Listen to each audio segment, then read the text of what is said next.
मंत्र ऐसा है, इस मंत्र के उच्चारण मात्र से कहीं भी भयानक प्रेत हो, कहीं भी कुछ हो, सब नष्ट हो जाएगा।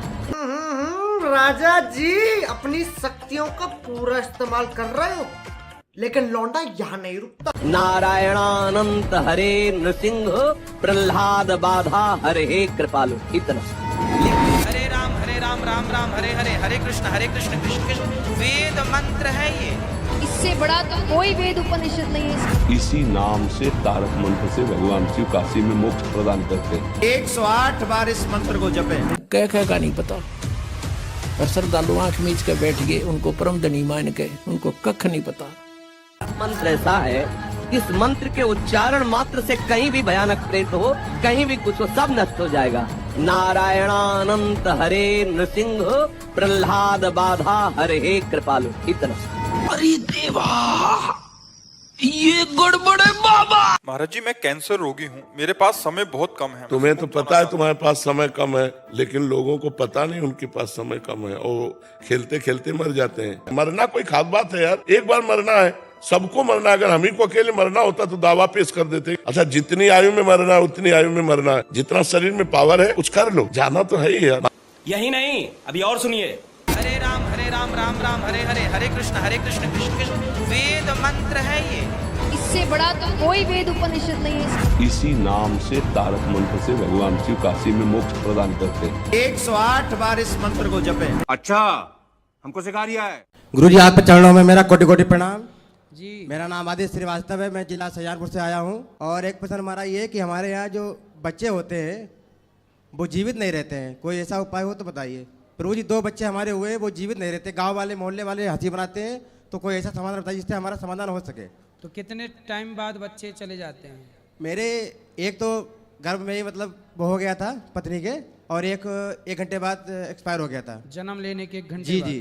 तो डॉक्टर ने क्या दिक्कत बताई? डॉक्टर ने कोई दिक्कत नहीं बताई जा रहा था, तो बाकी लोगों ने बताया सपने वगैरह होते हैं कि मैं तुम्हारा वंश नहीं बढ़ने दूंगा, ये नहीं करने दूंगा। किसको सपना आता है? ये मेरी वाइफ पत्नी साथ में ही है। तो कौन बोलता है कि वंश नहीं बढ़ने दूंगा? ये जो मतलब सपने आते हैं, नहीं, सपने में कौन आके बोलता है? सपने में औरत वगैरह आती है, मतलब ये चीज। तो इसका समाधान भी मैंने करवाया है, पंडित जी को बुलाया था मैंने घर पे, हवन मतलब 45 जो भी करवाया था उन्होंने समाधान किया है। तो उन्होंने कहा है कि गौरी गोपाल मतलब वहाँ से वृंदावन से लड्डू गोपाल ले आओ तो उसका कोई समाधान हो सकता है। उन्होंने कहा आप कोई समाधान हो बता दीजिए। कौन बोला था ऐसे?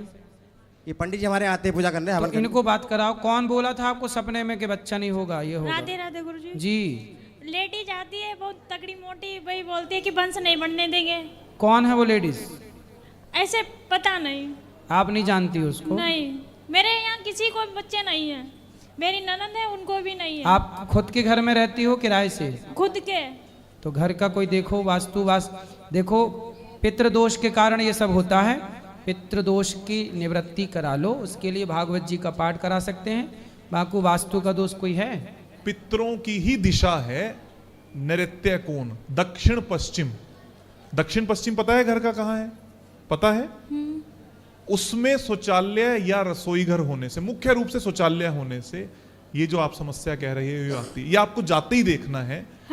है? हाँ। और उस शौचालय में बस पीले रंग की एक कलर की पट्टी, पीला रंग करवा दोगे तो साकार हो जाएगा। फिर ना कोई सपने में आएगा इस तरीके से, और ना ही बच्चे होने में समस्या। पहले अलग रहते थे, फिर सबने कहा मकान बदल दो, फिर मकान भी बदला। मकान बदला। हाँ। पर जो मकान में अब आए, यहां पर है ना नैऋत्य में, साउथ वेस्ट दक्षिण पश्चिम में शौचालय है, अभी आपने कहा ना। हाँ हाँ। बस उसका उपाय कर लो, छोटा सा उपाय है। पीला रंग लेकर उस टॉयलेट सीट के शौचालय के 3 तरफ 4 तरफ कर दोगे तो निवारण हो जाएगा। तो दक्षिण पश्चिम में शौचालय होना सही है कि गलत? सही नहीं है, दक्षिण पश्चिम में सही नहीं है। अच्छा, दक्षिण पश्चिम का उपाय हो जाता है। तो शौचालय होना कहाँ चाहिए फिर? दक्षिण और दक्षिण पश्चिम के बीच में, कोने में। कोने में। तो ना तो दक्षिण पश्चिम आए ना दक्षिण आए, एक तो इनके बीच में एक जगह बनती है, एक वायु कोण के पास दिशा बनती है। यहां पर अगर आपका शौचालय है तो अच्छा है, बढ़िया लाभ देता है। अब जैसे इनको किसी ने लड्डू गोपाल लाने को कहा, लड्डू गोपाल जी को अगर ईशान में रख दोगे तो आपका ये साधन बन जाएगा, फिर घर में मृत्यु नहीं। सही है। तो उपाय कर लेना, पितृदोष के कारण ये सब होता है। नृत्य जो दिशा है ना, वो दिशा ही पितरों की दिशा है, उसके कारण होता है। जाकर देखो कि मेरे कौन सी दिशा में क्या है। जिसके साथ भी बच्चों की समस्या है नृत्य कोण में वास्तु दोष होने के कारण, जिसके साथ भी। समझ रहे हैं? ठीक। राधे राधे। जी राधे राधे गुरु जी। मैं तो आपको नारायण का ही अवतार मानता हूँ, भागवत धाम वाले महाराज, और ये महाराज ये केलीगंज में जो रहते हैं, और आपको मैं आपका दर्शन पाके बहुत धन्य हो गया। जय श्री राधे। खुश रहिए। इस मंत्र के उच्चारण मात्र से कहीं भी भयानक प्रेत हो, कहीं भी कुछ हो, सब नष्ट हो जाएगा। नारायणानंत हरे नृसिंह प्रहलाद बाधा हरे कृपालु। इतना हरे राम राम राम हरे हरे, हरे कृष्ण कृष्ण कृष्ण। वेद मंत्र है ये, इससे बड़ा तो कोई वेद उपनिषद नहीं है। इसी नाम से तारक मंत्र से भगवान शिव काशी में मोक्ष प्रदान करते हैं। 108 बार इस मंत्र को जपें। ये सब क्या देखना पड़ रहा है? अच्छा है मैं अंधा हूँ। तो अब परमात्मा ने रजा की, आपको शिक्षित किया, इस दास को सर्व ज्ञान संपन्न किया, और ऐसे इंस्ट्रूमेंट बना दिए कि अब कोई ये नहीं कह सकता कि रामपाल झूठ बोल रहा है। इसलिए सब चुप हैं। अब सबके ज्ञान की खाल तार दी दास ने, सबका ज्ञान दिखा दिया कि ये भी गलत बता रहा है, ये ऐसे बोल रहा है, वेद ऐसे बताते हैं, ये गीता को श्रोधार्य मानता, गीता जी ऐसे बताते हैं, ये ऐसे बताता है। और जो पुराणों को मानने वाले, पुराणों का से परिचित नहीं, वो झूठ बोलते हैं। देखो पुराणों में क्या लिखा है। तभी इन सबको सांप सूंघ गया, और अब ये धीरे धीरे सभी पंथ और जितने भी आचार्य और शंकराचार्य आप पे फ्यूज हो जाएंगे। जितने भी संत पंथ हैं, इनका ज्ञान आपको सामने रूबरू कर दिया। जैसे पहले दास का जन्म किसान परिवार में होने के कारण हमें याद है कि वर्षा के दिनों में कहीं पर भी आम कोई खाकर डाल देता गुठली, वो आम के पौधे उगाते थे छोटे छोटे। हम उसको वहाँ से उठा के निकाल के और दूसरे खेतों में लगा कर आते, जहाँ नहीं होते थे वृक्ष, तो वहाँ तक ले जाते। तो किसी पौधे की मिट्टी हट जाती जड़ों से, तो दूसरा साथी कहा करता, तेरा ये पौधा ना उगे, ये लगे नहीं, क्योंकि भगवान ने, राम ने जड़ देख ली इसकी, राम ने जड़ दिखेगी। और वो ऐसे होता था, क्योंकि 1-1.5 घंटा दूसरे खेत में जान में लगता, वहाँ लगाते वो सूख ही जाता था, दूसरे लग जाते थे। तो पुण्यात्माओं, इन सभी पंथों की और इन सभी मंडलेश्वरों की और गुरुओं की आज जड़ दिखा दी आपको। ये थोड़े से दिन में सारे सूख जाएंगे, कि सारी जनता यहाँ आ जाएगी, ये फ्यूज हो जाएंगे। अब ये इस दास के माध्यम से सार्वजनिक करवा दिया भगवान ने, क्योंकि अब ये सभी पंथ नष्ट होंगे, इनका अस्तित्व खत्म हो जाएगा कुछ दिनों में। क्योंकि इस बुद्धिमान जनता है, अपने भले बुरे को खूब समझते हैं ये, लेकिन अभी तक इनका न्यूना जच्ची है कि ये हमारे जो गुरु हैं ये कति नकली हैं। और उनका उस समय यकीन होगा जब इस दास के ज्ञान को अच्छी तरह समझेंगे और सदग्रंथों से मेल कर लेंगे, फिर उन नकलियां न छोड़कर आप आ जाएंगे। कुछ एक ऐसे व्यक्ति होते हैं जो ना कहे किसी की, कहे कि माने, और गुरुजी ने जो कह दिया बस ठीक से, उसके बारे में परमात्मा कहते हैं कि चातुर प्राणी चोर है और मूढ़ मुग्ध है ठोठ, संतों के निकाम के इन दे गड़जोट।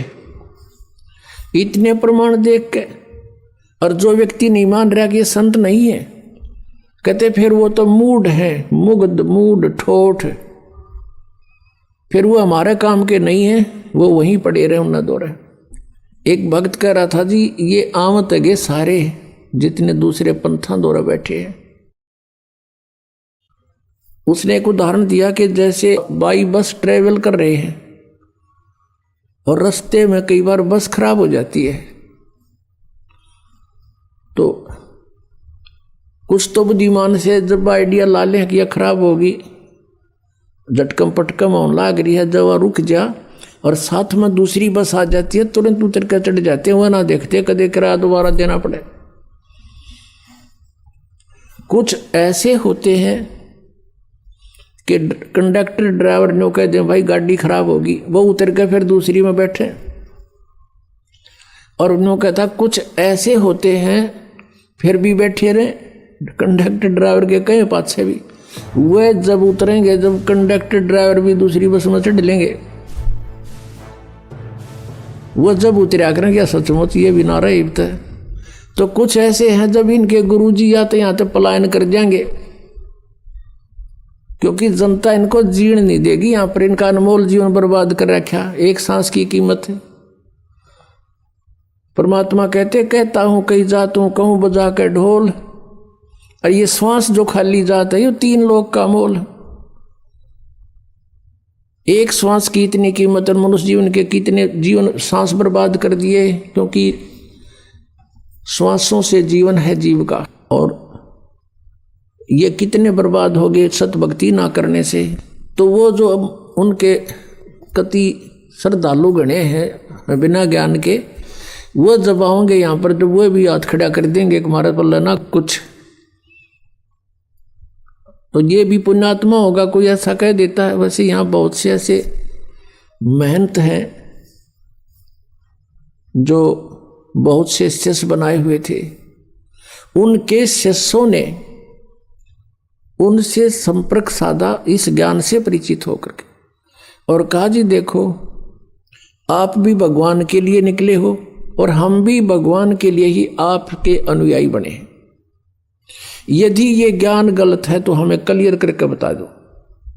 अगर ये रामपाल ज्ञान गलत बोल रहा है तो हमें बताओ, ये प्रमाण दे रखे, और नहीं तो फिर आप भी आओ। अब थोड़ी बहुत देर तक वो गुरु अग्रम मग्रम करता है, लेकिन फिर विवश हो जाता है, क्योंकि उसको भी भगवान चाहिए। अगर इतनी सच्चाई देखकर वो नहीं आते हैं, नहीं मानते हैं, तो वो संत है नहीं, वो तो परमात्मा भी नहीं चाहते, केवल महिमा चाहते हैं अपनी। बस चेले बने रहें, जय जयकार हो ही रहे, फिर कट्ठे भूत बनेंगे सारे। आदरणीय गरीबदास साहिब जी को जो परमात्मा ने उनको ये तत्व ज्ञान दे दिया था, क्या बताते हैं कि साहिब के दरबार में गायक कोट अनंत और 4 चीज मांगे हैं, रिद्धि सिद्धि मान महंत। उस परमेश्वर के साहिब के दरबार में ऐसा कोई एक इन चारों ने छोड़ के, और चाव है पुरुष अलेख।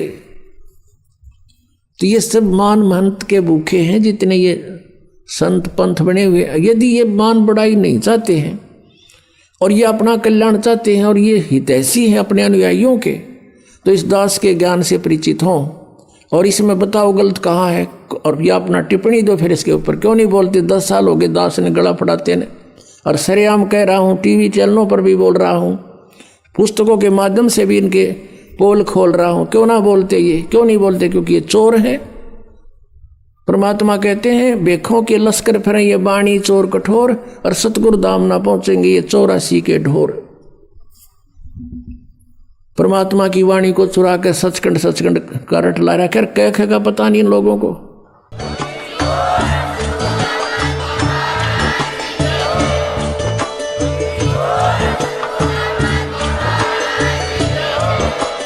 आप सुन रहे थे जगत गुरु तत्वदर्शी संत रामपाल जी महाराज जी के मंगल प्रवचन। अधिक जानकारी के लिए विजिट कीजिए हमारी वेबसाइट www.jagatgururampalji.org। संत रामपाल जी महाराज जी के शुभ आशीर्वाद से पूरे विश्व भर में 500 से भी ज्यादा नाम दीक्षा केंद्र हैं, जिन पर संत रामपाल जी महाराज जी द्वारा ऑनलाइन निशुल्क नाम दीक्षा दी जा रही है। अपने नजदीकी नाम दीक्षा केंद्र का पता करने के लिए संपर्क करें 8222880541।